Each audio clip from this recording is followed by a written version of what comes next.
యేసయ్యా స్తోత్రాలయ్యా నా దైవము నీవయ్యా. శుభోదయం. క్రీస్తు యేసునందు ప్రియమైన దేవుని బిడ్డలారా, మన రక్షకుడైన యేసుక్రీస్తు యొక్క పరిశుద్ధ నామములో మీ అందరికి కూడా ఉదయకాల సమయంలో ప్రభునామం ప్రత్యేకంగా శుభాలు తెలియజేస్తున్నాను.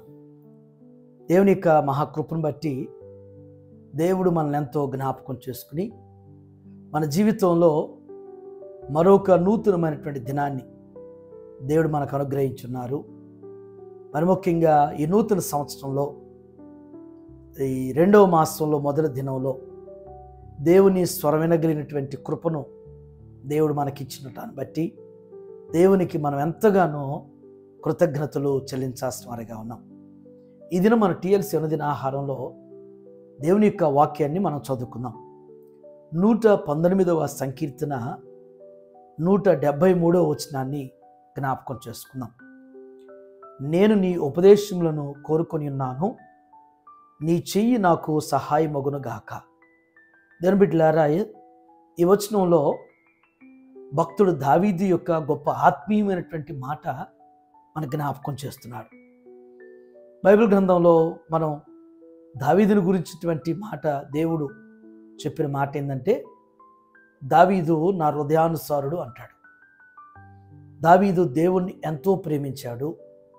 దేవుని ఆజ్ఞలు, కట్టడలు, ఆయన ఉపదేశాలను అంగీకరించి వాటి ప్రకారం జీవించడానికి ఇష్టపడినటువంటి గొప్ప భక్తుడు దావీదు మహారాజు. ఆయన ఈ వచనంలో జ్ఞాపకం చేసినట్లుగానే నేను నీ ఉపదేశములను కోరుకొనుచున్నాను అంటాడు. నేను నీ ఉపదేశములను కోరుకొని ఉన్నాను. మన జీవితంలో మనం కూడా దేవుని బిడ్డలారా మంచి మాటలు వినటానికి ఇష్టపడాలి. మంచి ఉపదేశాన్ని, అంటే మనకి ప్రయోజనకరమైనవి, మన భవిష్యత్తుకి మేలుకరమైనటువంటి వాటిని వినటంలో, మరి వాటిని కోరుకోవటంలో మనం సంసిద్ధులై ఉండాలి. దేవుని వాక్యంలో మన జ్ఞాపకం చేసుకుంటాం. దేవుడు కండిషన్ పెడుతున్నాడు. మొదట నా నీతిని, నా రాజ్యాన్ని వెతకండి, అప్పుడు అవన్నీ కూడా మీకు దొరుకును అంటాడు. ఈ నా మాట విని వాటి చొప్పున చేయి ప్రతివాడును బండ మీద తన ఇల్లు కట్టిన బుద్ధిమంతుని పోలి ఉంటారంటాడు. మన జీవితంలో మనకి ప్రతిదీ కూడా దైవ అనుగ్రహం. దేవుడు మనకి ఇవ్వాలి అంటే మొదట దేవునికి మనం స్థానం ఇవ్వాలి, దేవునికి మన సమయం ఇవ్వాలి.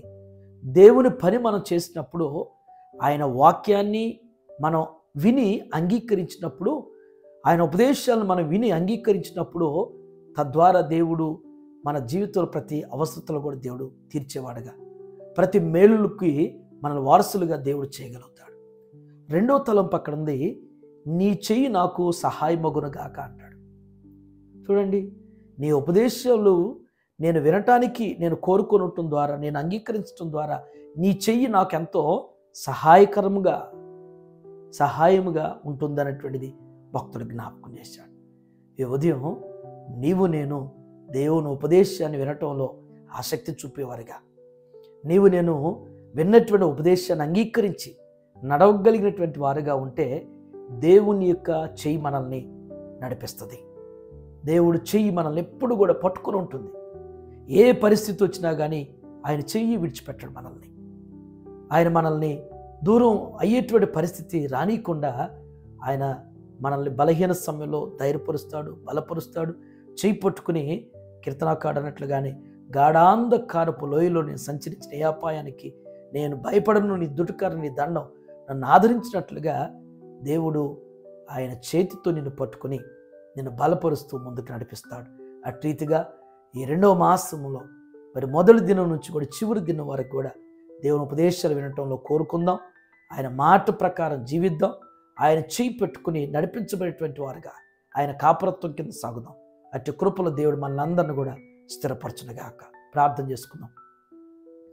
మా మంచి కాపురమైన మా యేసు ప్రభువా, మీ పరిశుద్ధ పాదాలకు వందనాలు. ఈ ఉదయం నాయన కీర్తనకారుడు దావీదు దేవా తన అనుభవంలో నుంచి నాయన దేవ చక్కటి అభ్యాసాన్ని మాకు జ్ఞాపకం చేసినటువంటి ఆ గొప్ప సత్యాలను బట్టి మీకు వందనాలు చెల్లిస్తున్నాం.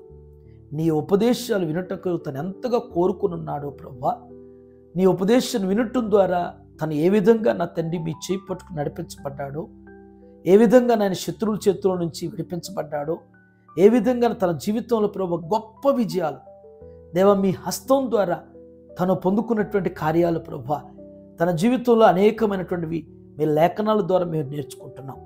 మా జీవితంలో కూడా ప్రభు మీ వాక్యానికి విలువ ఇచ్చేవారుగా, మీ వాక్యాన్ని మేము అంగీకరించేవారుగా, మీ వాక్యానుసారంగా జీవించేటువంటి నడవడిక మేము కలిగిన ప్రభు నిత్యం మీ ద్వారా నడిపించబడేవారుగా, మీ చేయి ద్వారా బలపరచబడేవారుగా, దేవ మీ చేయి ద్వారా ఆదరించబడేటువంటి వారుగా ముందుకు సాగేటువంటి కృప దయచేయండి.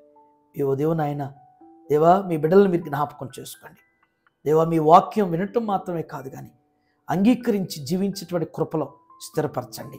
ఇది నాయన మీ బిడ్డలు చేయనటువంటి వారి పనుల్లో, ప్రయాణాల్లో, బాధ్యతల్లో మీరు తోడుగా ఉండి నా ప్రభువా ప్రతి కుటుంబానికి ఆయన ఆరోగ్యాలు, సకల సౌభాగ్యం, శాంతి, సమాధాన, సంతోష, సమృద్ధిని ఈ మాసమంతా దయచేసి నడిపించమని యేసు నామమున తండ్రి, amen. God bless you all.